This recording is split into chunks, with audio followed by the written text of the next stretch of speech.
Hey, I'm Sydney, and this is a bit of my story. Okay, so I grew up going to church. I followed Jesus, my family followed Jesus, and I loved being in relationship with him. But I don't think I really understood what that meant to be in true relationship with him where it was consistent. And so that was the story through my college years where it felt like I was kind of choosing life and choosing friends and letting Jesus be a thread, but not my priority. And so I then had the opportunity to go to Uganda last year. That time was full of a lot of rest and kind of forced quiet time. And so I was really forced to reflect on what have my priorities been and what have my relationships looked like.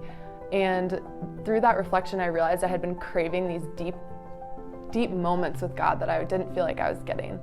And I felt very frustrated. I found myself praying for these spiritual highs that I wasn't really connecting with. And so one morning I was praying that prayer again for the millionth time of like, God, I just want to feel you deeply. Like I want that deepness. And he spoke Psalm 46:10 onto my heart, which is, be still and know that I am God.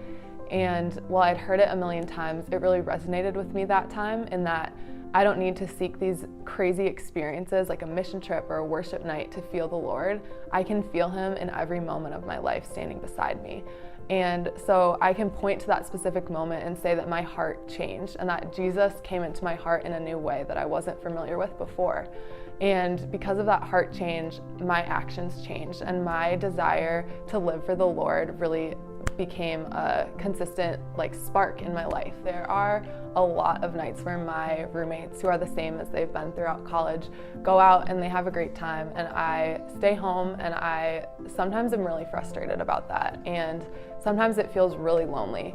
And what I've learned is to rely on the Lord in those moments of loneliness, and how because he says to be still and know that he is there, that I know that when I'm feeling alone, that he is there with me, and that these choices that I'm making are reflecting his love for me and my ability to love other people in my life better as well. And so coming back and making those changes, finding Christian community has been so important for me. I have felt this deep desire to find people who share these values, and so I've been able to get so much more involved, and that has seriously lit my relationship with Jesus to a whole new fire where when I do have those doubts, I get to rely on this community, and I get to lean back and let people fill me up and fill me with these passions that I have had for like a year now. And so I'm just so thankful for that opportunity where God spoke into my life, and then he also provided that community so that I can be strong in him and know that he is God, and just let that be a consistent thread in my life.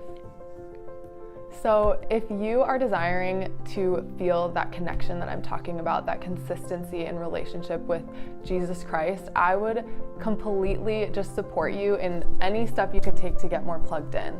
If you can join anything where you're going to be surrounded by people who have the same values as you, I can promise that the Lord is going to become so much more evident to you. And even though he is right with you right now, you'll be able to see him with clearer eyes because of the community you surround yourself in.